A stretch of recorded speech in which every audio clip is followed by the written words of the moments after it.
Welcome back to another segment of Behind the Scenes of the Waltons. Today I'm going to be talking about another episode from Season 6.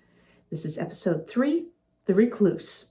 If you're enjoying these segments, please do hit like and subscribe. The Recluse was written by Seth Freeman and directed by Walter Alsman. Now, Walter had been an assistant director on our show before having the opportunity to step up and direct a few episodes. At home, once again, the family is dealing with a lack of work. Jon is struggling to get contracts and things like that. And because times are slow, Ben decides that he is going to go to Norfolk. I'm moving to Norfolk. Listen to your mom.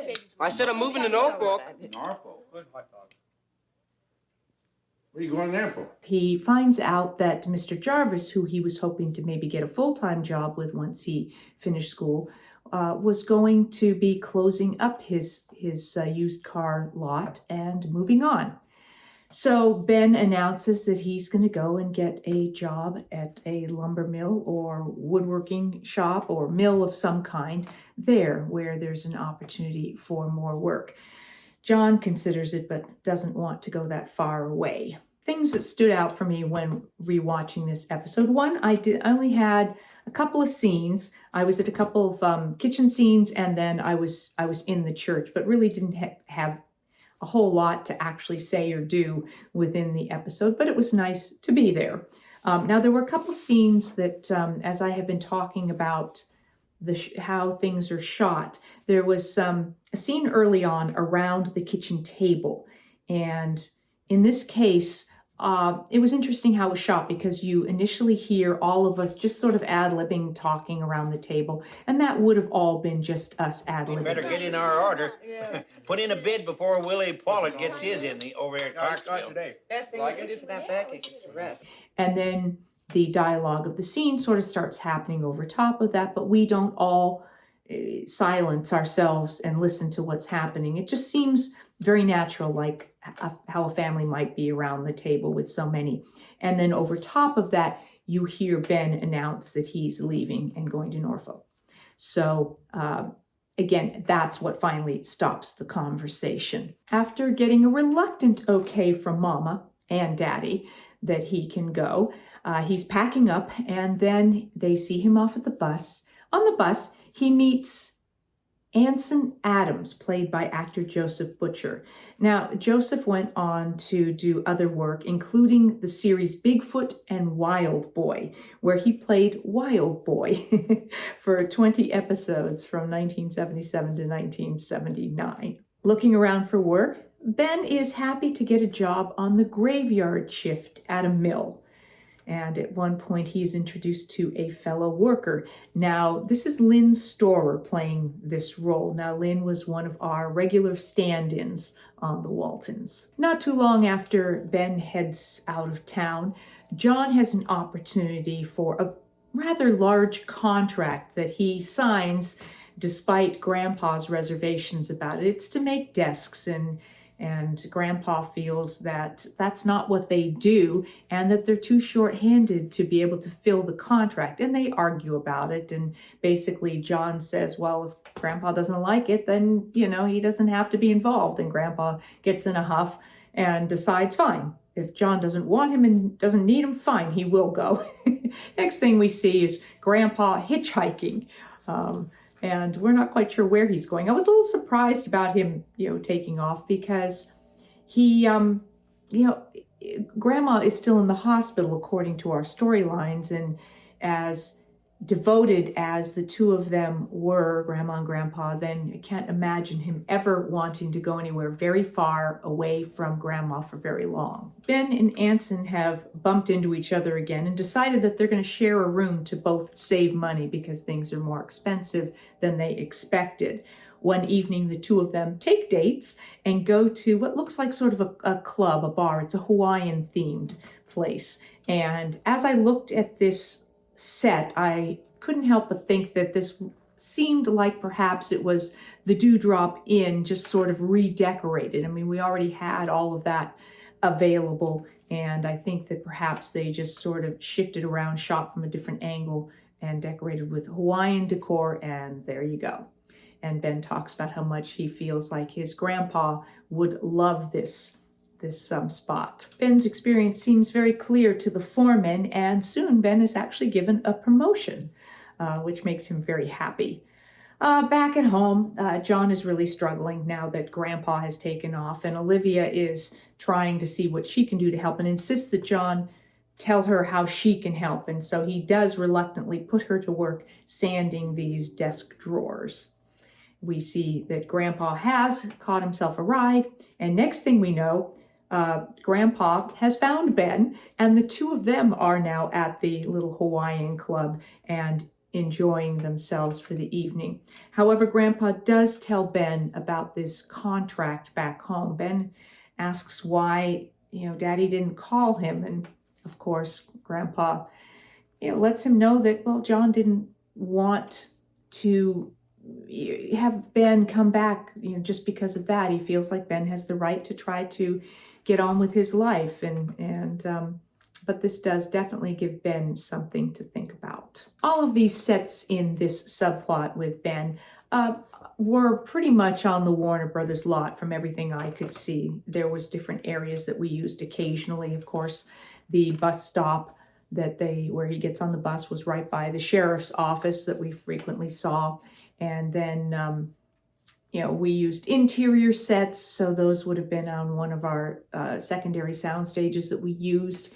And even the shipyards, there were different work areas, mills and things like that at the studio where they could shoot things like this. When he's walking along looking for a place to live, there were all kinds of different sorts of streets, New York streets and things like that, that were on the Warner Brothers lot. And so at any given time, they could find places like this. Jarvis's car lot was also a location that was on the studio lot. The other plot in this episode is about a woman, Fern Lockwood, that Jason interacts with because she has had some sort of package that needs to be delivered, and Ike asked Jason if he could run by and deliver it. He said that all he needs to do is put it on the front porch, that no one ever sees Fern, that she's sort of a recluse, she's holed up there.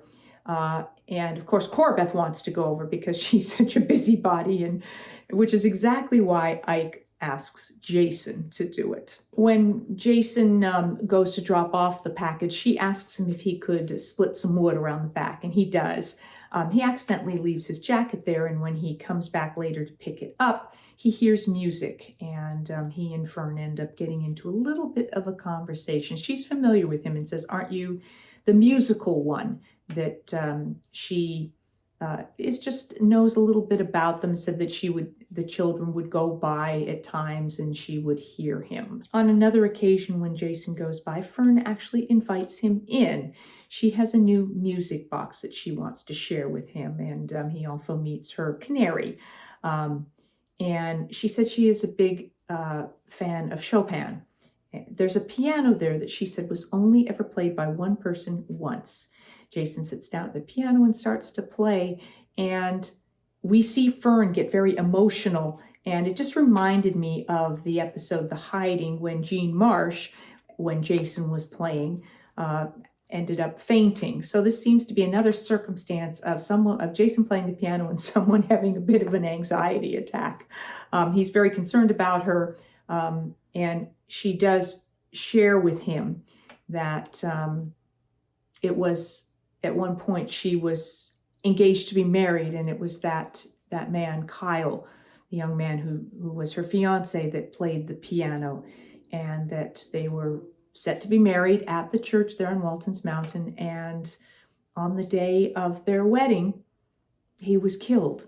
He died unexpectedly, and so they were never married, and so she has shut herself up in this house as sort of a monument to this love that could have been. And of course, Jason feels like that is such a loss. She also ends up, the cage to her canary was open, and the canary got out, and in trying to set itself free, ended up smashing itself into the window and dying. Jason says he is going to take Fern to Charlottesville to get another canary, and that he'll be back the next day.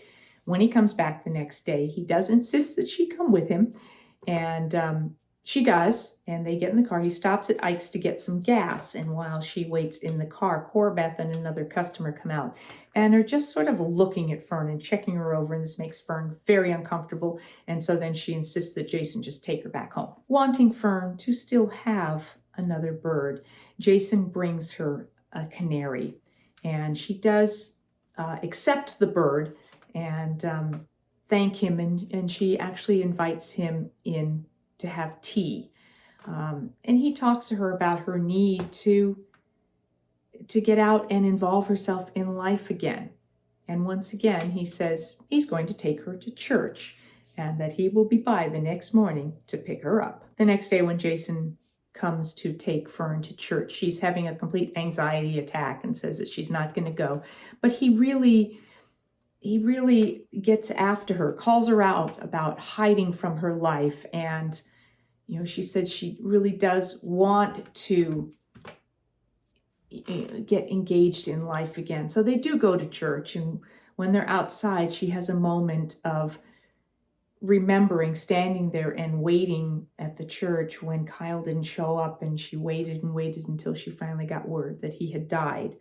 And that was where she was. So a lot of memories there for her, but she does have the opportunity. She does get up the courage to go back into the church, and we see her and Jason enter, and we also see that Grandpa is back from his journey. I think his objective was really to let Ben know that he was needed at home. I figured since we saw Grandpa back that probably meant that Ben was also back. We didn't see a scene that actually showed either Grandpa's return or Ben's return, but at the end we do see Ben arrive back at the mill ready for work, and Jon is very happy to have him back. And an example here of the shot choices in regards to shooting a scene. We're again in the kitchen, and you see that most of this scene is all filmed just in one shot, sort of in the master, but it's tight enough that you can basically see what's happening.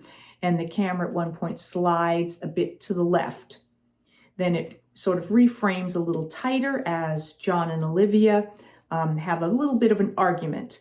Then it finally, that whole one piece of footage ends, and then there would be an edit. They would have reset the camera and come around to get the back porch as Jon exits, and then Grandpa stops and says something to Olivia. Then the edit goes back to a closer shot of Olivia. So the closer shot of Olivia would have been filmed at the same time that they had done that initial master shot, because they were already facing that way.